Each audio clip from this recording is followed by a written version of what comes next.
Right, welcome back to Handy as Hell. Bit of a different video for you today. I needed to buy a new tool for an upcoming project, and that tool is parallel guides for my track saw. And I did a bit of research. I have Festool track saw. The parallel guides for a Festool, once you've bought the base unit and the extensions for a sizable width to be able to cut, it's up around $400 or $500. I wanted an alternative to that, so I did my research. A few other companies out there, but you know, China tools are getting better, so I thought I'd give that a punt. So I did all my research. This little puppy here on Amazon was about $198, so less than half the price, and it gets fantastic reviews. It looks beautifully engineered. It has one critical flaw though, but something that I think you could overcome. And I think in version 2 or Mark 2 of this tool, maybe the company, if they address that, they'll have an absolute Festool slayer. So right, here we go. Let's start with the brand. Well, first of all, look how well it's packaged. So nice Amazon box on the outside.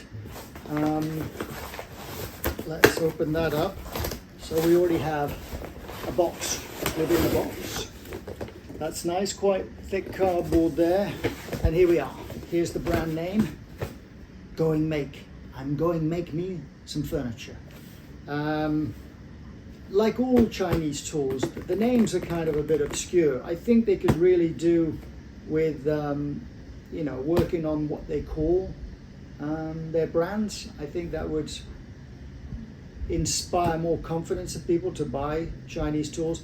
I would always in the past have stayed away from Chinese tools, but I've got to say in the last couple of years I've done my research and I've bought a few things that really, I mean, they're getting up there now as fantastic fantastic tools. There's a lot of crap out there, don't get me wrong, but some companies, including it seems this one, are manufacturing really nice stuff. So, Going Make has a nice box there, so let's open this one up. And look at that, we have another box within a box. So, as far as packaging for this company, 5 stars. Now, I'm not sponsored by these people. This is bought with my own money. Like I said, I've got an upcoming project and I didn't want to spend a lot of money. So I'm taking a punt on this, and so far, so good. So, third box. Very impressed. It's very neat and tidy. I have bought Chinese tools in the past where it just comes in like a loose bag with the pieces everywhere and terrible, but not this. Look at the size of that foam. Beautiful. And wow. Wow, wow, wow. Look at this. Look how beautifully packaged that is. That is top notch. Little leaflet here on the side. Going Make parallel guide system. So this looks like the instructions. I'm looking forward to reading this because in general, the Chinese kind of translated instructions tend to be literal and sometimes confusing. So we'll see how we do with that, but I don't think it's rocket science to assemble this. Yeah, beautiful. Look at this. I mean, look at that. Look how beautifully engineered that is. Weighty, all aluminum, I think, maybe a few steel parts.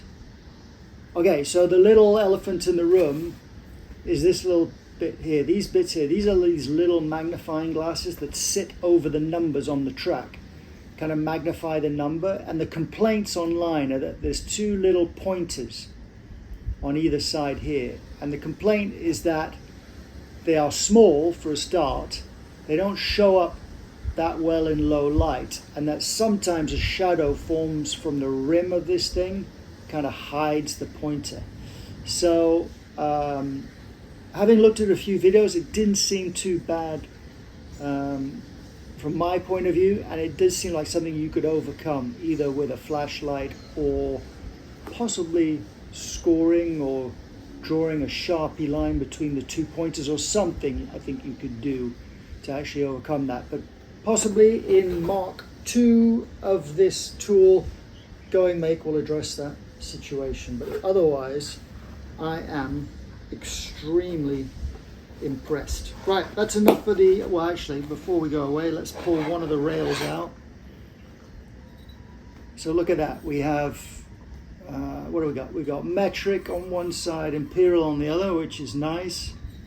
Beautiful anodized aluminum. This looks like a quality product. So we'll finish the unboxing there. We'll move on to assembly. Right, assembly, stage 1. I've read through the instructions, and actually for Chinese instructions, they're not too bad, I must admit. So this kit, the main rails, I think once assembled with all of the lengths, you can cut up to 53-inch widths, which is pretty impressive. But obviously they come in almost like 12-inch sections or something like that. And you only need to assemble as long as required. So if you want something more manageable and you say you only want to cut something, 30 inches wide, you maybe only put 2 of these together. That would be sufficient. You don't have to assemble it all. I'm just going to assemble it all and keep them like that, just because I'm weird.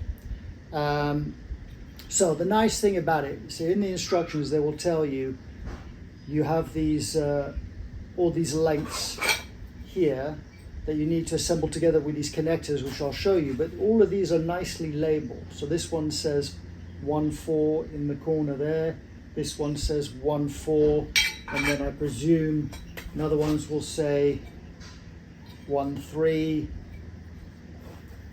1-2, 1-1. So it tells you which bit attaches to which bit, which is nice. Now, they are all connected with these. No, are these? Yes, these track connectors that have some hardware, some screws that go in them, and you slide those. Yes, there's some screws that go in, and then you slide these into the rails on each side, tighten the screws with an Allen key, Allen wrench, and you're good to go. So let's do that. So let's figure out. So here we have, let's read the instructions again. It says, when properly assembled, you have two 40-inch long, 8-inch long tracks, with identical continuous calibrations, measurements, I guess is what they mean.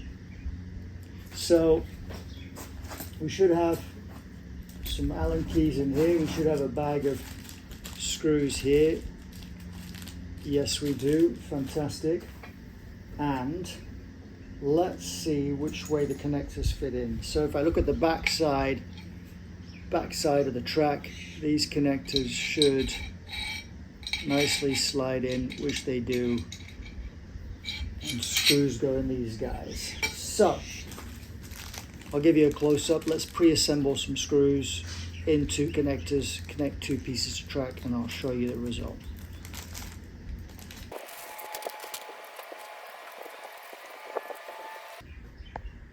Right, as you can see, here is a connector.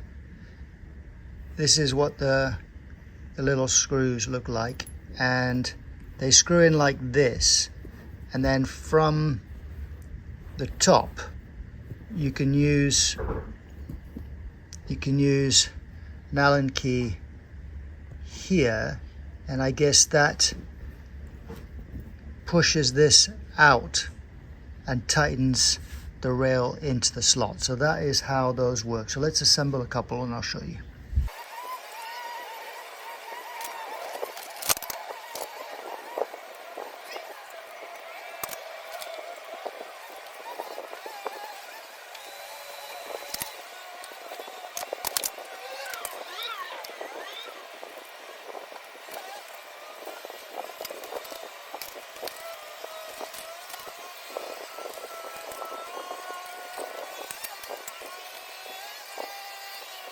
Right, there you go. There's the back side of it. There it is, 2 sections assembled. It's a bit confusing which section goes next to which, but just look at the ruler on the side and you'll be able to figure it out quite easily.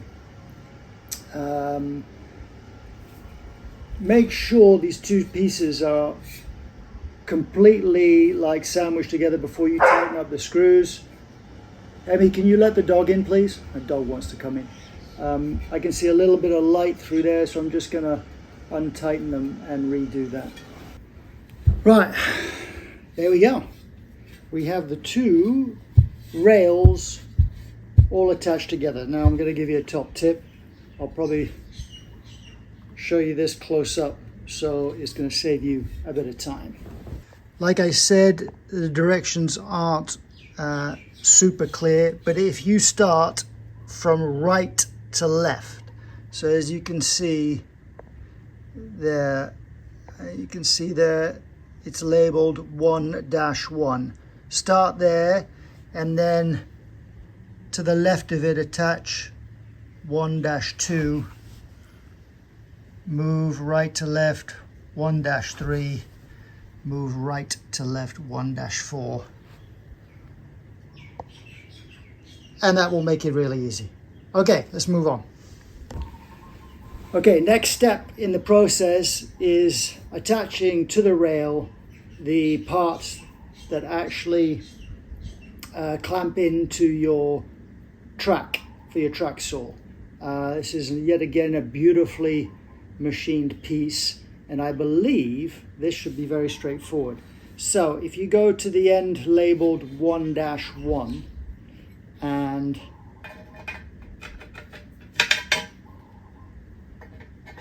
does that just slip in there? Oh, I think you have to, okay. So you have to kind of untighten a couple of these bolts and then this slips in. So let's get on with that. Maybe catch up on the instructions a little bit.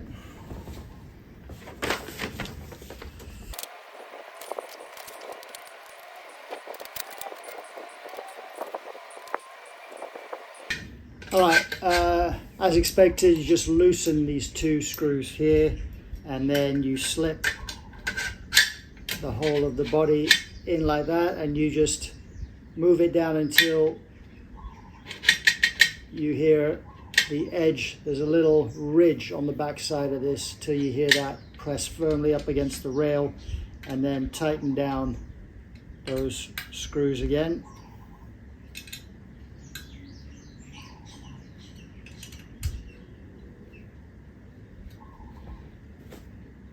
Like that, that's one done. Next one, that was quick.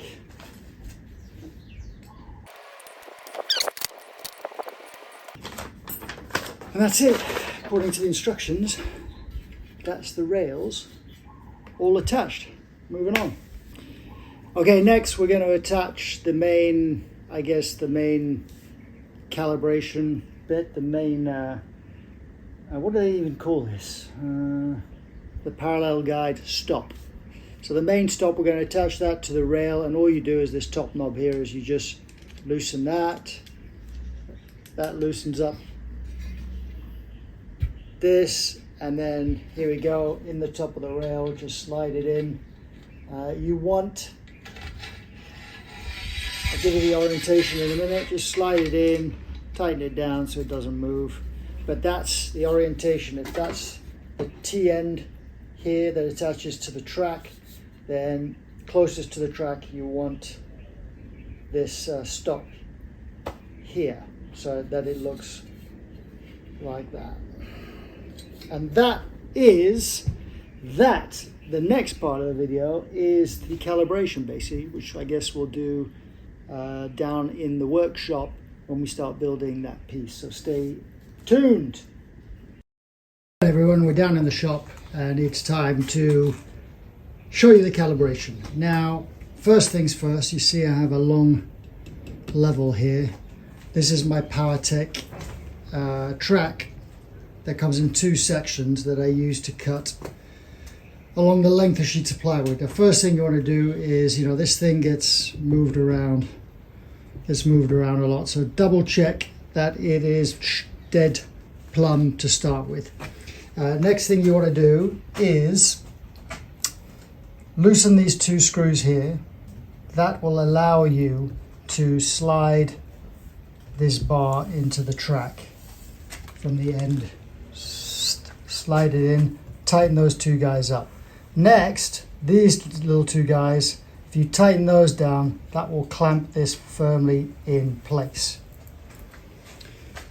Done that at both sides. Now, next step is you screw in this rod into the flip stop here. Tighten it down. They give you a little wrench to tighten it down. So tighten it down snugly, and then double check that this cap is nicely screwed on as well and not wobbling. Okay, so all you're going to do, I'll show you because I've been doing it at the other end, is you're going to get yourself a square and you're going to butt it up against the edge of your sacrificial strip there, like that, and then like that. We'll come around this side. So you can see there's a little bit of light between that. You're going to come over here, going to loosen this top knob, and you're going to push the device right up against your square, and then you're going to lock it down. So come back and check it's butted up. Yes. Now if you come over here, if you look in these two windows, this adjusts. It has two little pointers that you want to line up to 0 or the 300. Why? Because this width here is the minimum width in the standard configuration you can cut, and that is 300 millimeters. So you want to line that up, and that is done with this knob here. If I show you, if I move this knob, you'll see, get over the top, you'll see that dial changing. Now, like the reviews said, this pointer is not the easiest to see. It has a bit of parallax, but I've managed to get it. So I'm going to do this, align it to what I think is as close to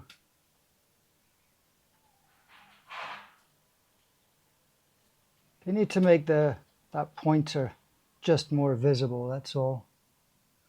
The tip of it, isn't it? Right, there it is. And you are calibrated. Now, if you make a cut and it's slightly off, you know, it's like plus or minus, I don't know, 32nd or 64th or whatever, you have this micro adjustment. You can loosen this knob here, and then you can make little micro adjustments with this. The manual tells you what it is, but it's thousands, you know, that you can make adjustments to get a very accurate cut, and then tighten that back down again. So micro adjustment is really nice. So that does it for what you would do for standard cutting. Obviously, you're going to take these guys off, and then this is going to become your flip stop. It's going to butt up to the edge of the plywood. That's going to be your cut, and what goes from there to the cut is your, what goes from the stop there to the cut there is going to be your measurement that you've set along here. So here I've got metric, on the other side I've got imperial. You can see that 300 mil is what? Is just shy of a foot. So the minimum you can cut is, this is showing 10 inches there, 11 inches, just shy of 12 inches to the edge of the stop. So that all ties in.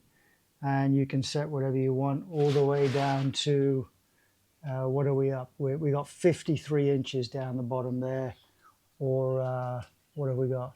1390 mil. Don't know if you'd be able to get all the way down there and still clamp the device.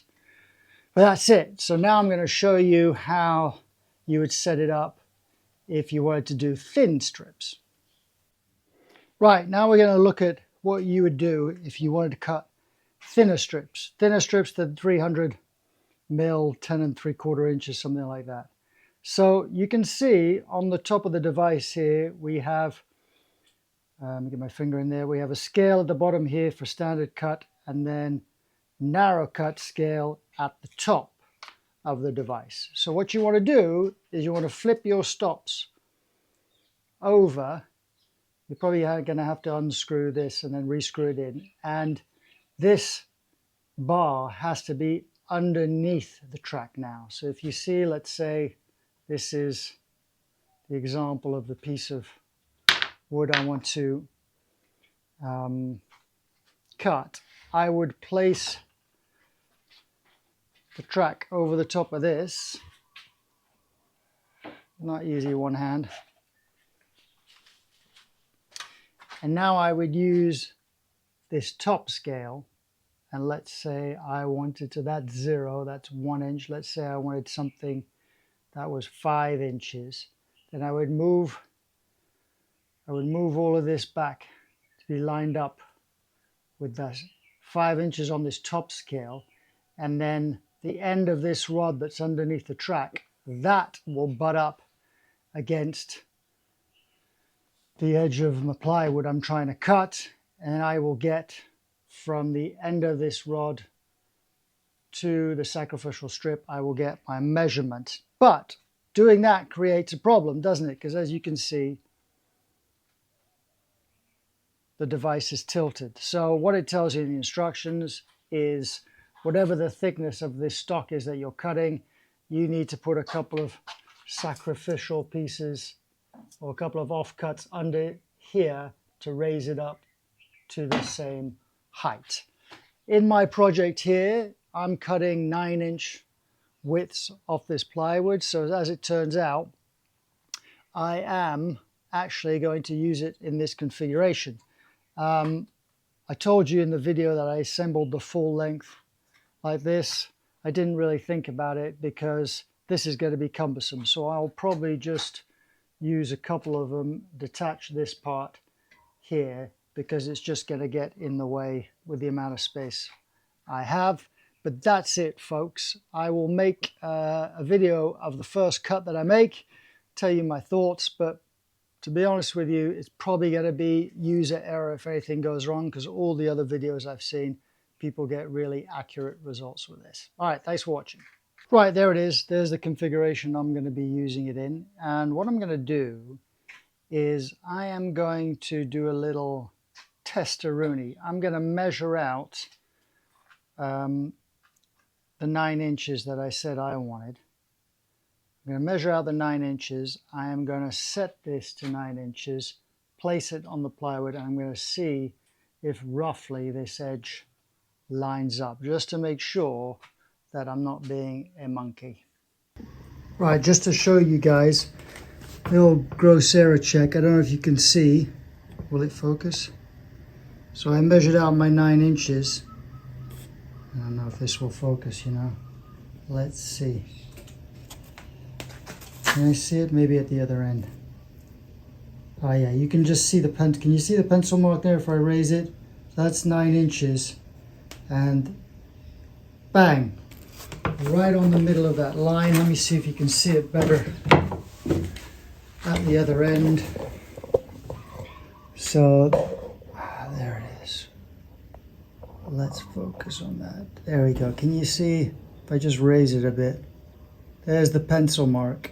And now look at that, right through the middle of that pencil mark. That is pretty confidence inspiring, I must say, because I now know that calibration works and I can make my first cut, and we can see what we got. As you can see here, I've got the sheet on some foam, and I've got a clamp there because this is hanging off the edge. I'll probably push everything that way and support the tracks with something as well, just so this edge isn't tipping up, and make my first cut. But I am super pumped. So yeah, we'll see how the first cut goes. Okay, there's my first cut made. Let's see how we did. Oh, look at that. Oh, look at that. Bang on. So, verdict. Very, very happy. Obviously, for some very precise joinery, you have the micro adjustment. Only drawback, as I can see, is everybody stated this little magnifying glass pointer thing here. I'm going to give that some thought and possibly make a video about finding a better way to see that. I'm going to give it some thought. But anyway, I hope you enjoyed the video. That's it. For under $200, this system is mucho bueno.